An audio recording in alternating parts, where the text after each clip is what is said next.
What's up? How you guys doing? This is a cool episode. It's the episode where all three of my brothers have now got to be featured. Today is Tug's turn. He's out in the garden. He's going to talk about this little jewel of a piece of property we call the Trifecta Ranch. And I think it's going to open a few eyes when you guys see exactly what it is and what it's located next to and some of the success that we've had. So I don't want to give anything else away. So Tug, go ahead. The show is all yours.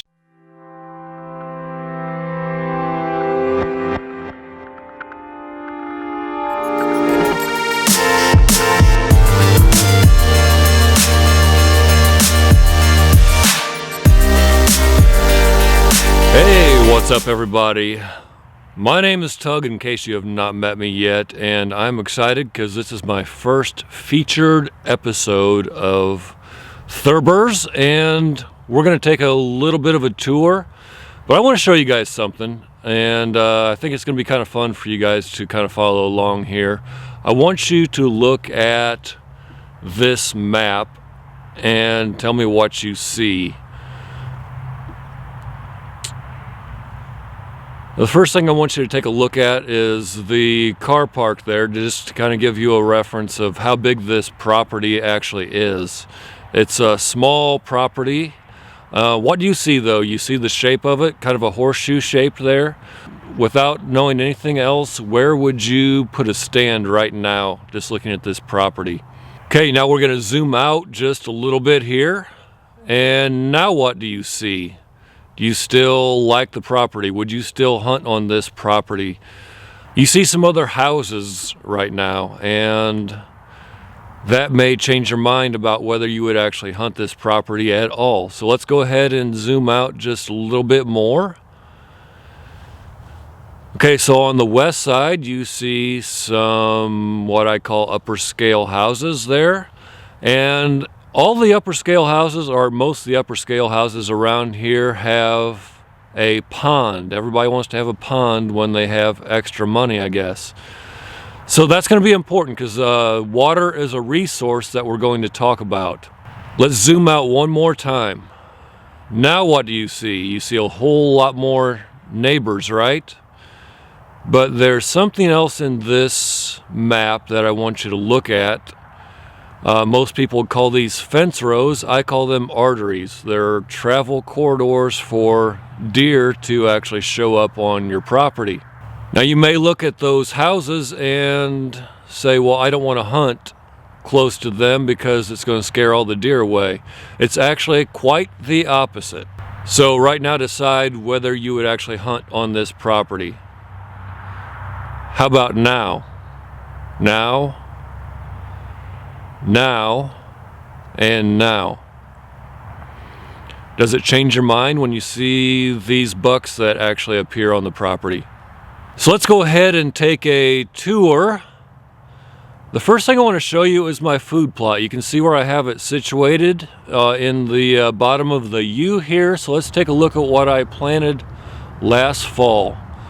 In the opener, Brian told you that it is the end of January, and these brassicas are actually still there.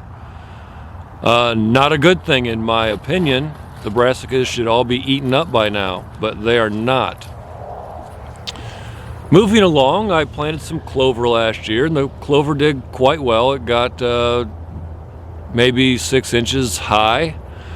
But right now it's probably about an inch high off the ground and nothing is touching it. So nothing has touched the brassicas. I've been out here in the snow. There's no tracks in the snow. So the rabbits, nothing like that is touching the brassicas. The clover's down too low. Let's move on to the oats. The oats have been hit pretty hard, and I'm going to show you some pictures here.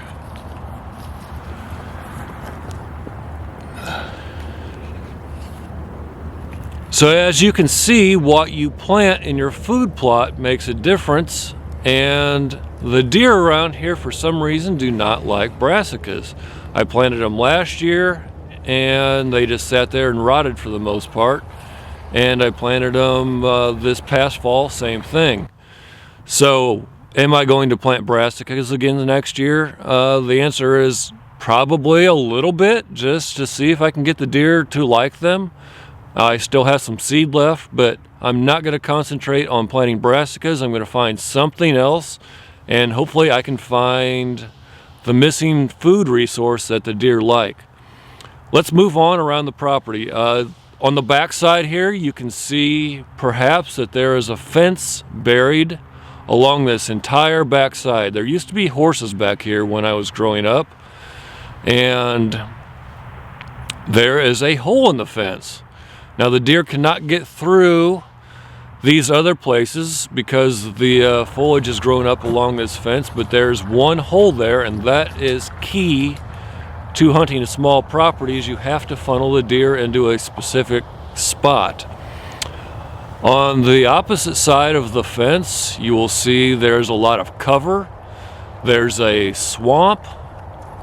So again, there's the water resource. And the cover that you see is different from the cover that is on this property that I'm actually allowed to hunt on. The trails that I've created started out as an entrance from all these arteries that we first talked about. So I want to welcome the deer onto this property. I can't go elsewhere to hunt them, but I can do everything I can to bring the deer in to me. So this trail system that I've developed, I've made the trails actually wide enough so that I can get back there in the summertime with the lawnmower and just knock them back down.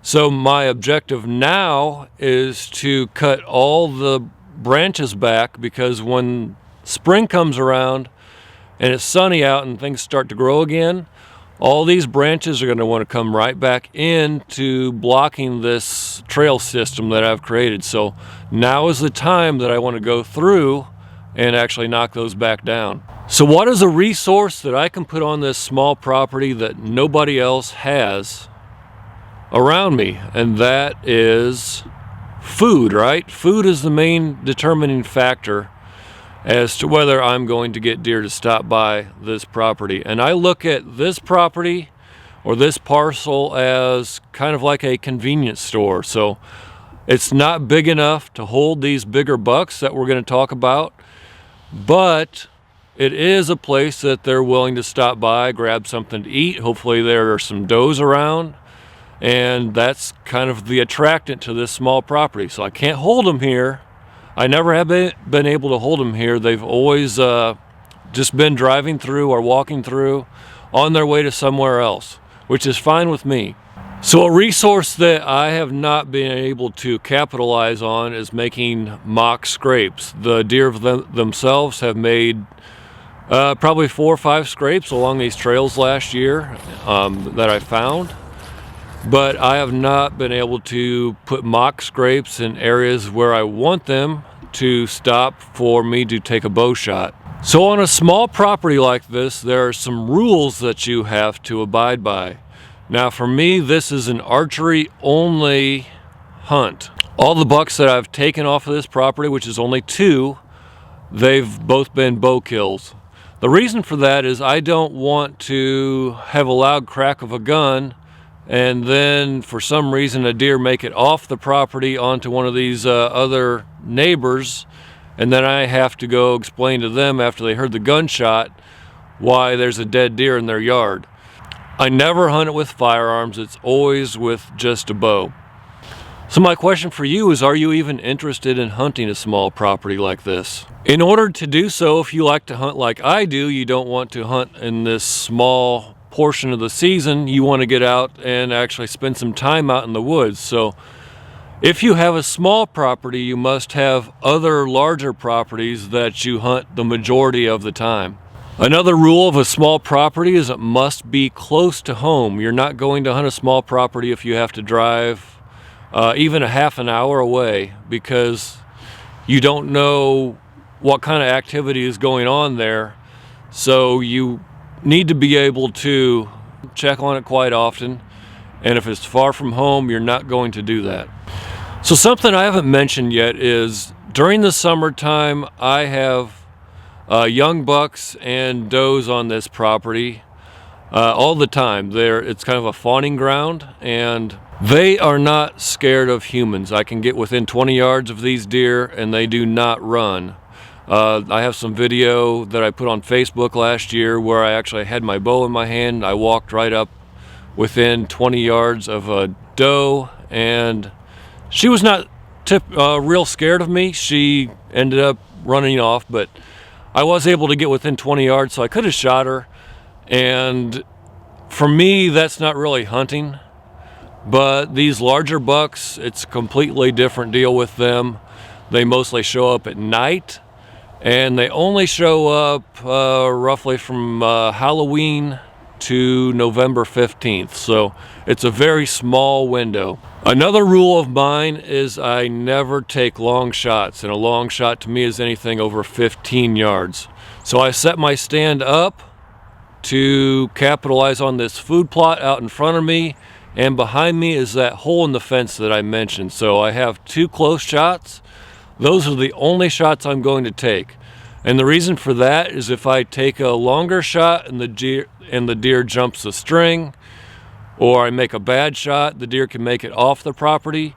I want to take a shot where I'm actually going to double lung, hopefully get the heart also, and bring that deer down within very close distance. So I use wide mechanical broadheads. I like to make sure that deer is anchored. So the deer I shot last year, it was a 4-yard shot actually, and it ran about 20 yards, and that was it. So that was perfect. In the episodes that I'm not featured, I'm going to be showing you some tips, and I use some very, very simple tools. Tools that you can buy or may already have. They don't cost a lot of money. I think what happens is guys look at YouTube videos and they get priced out very quickly. So if somebody says I have an ATV with a sprayer on the back and that's how I kill my weeds, or that's how I plant, that's how I disc. Some of you are going to be like, well, I don't have an ATV, I don't have a place to put an ATV, I'm priced out already. I don't want you to feel like that with a small property. You can do everything with just simple hand tools, and that's what we're going to get into next time that you see me. Hey, if you're into managing small properties, I urge you to watch Jeff Sturgis on YouTube. He has a lot of really, really good videos that I use for resources. And his channel is called Whitetail Habitat Solutions. So if you're into food plots, mock scrapes, that sort of thing, he has hundreds of videos on there, so check that out. And you know what I always say, take care of yourself, take care of each other, give somebody some of your positive energy today.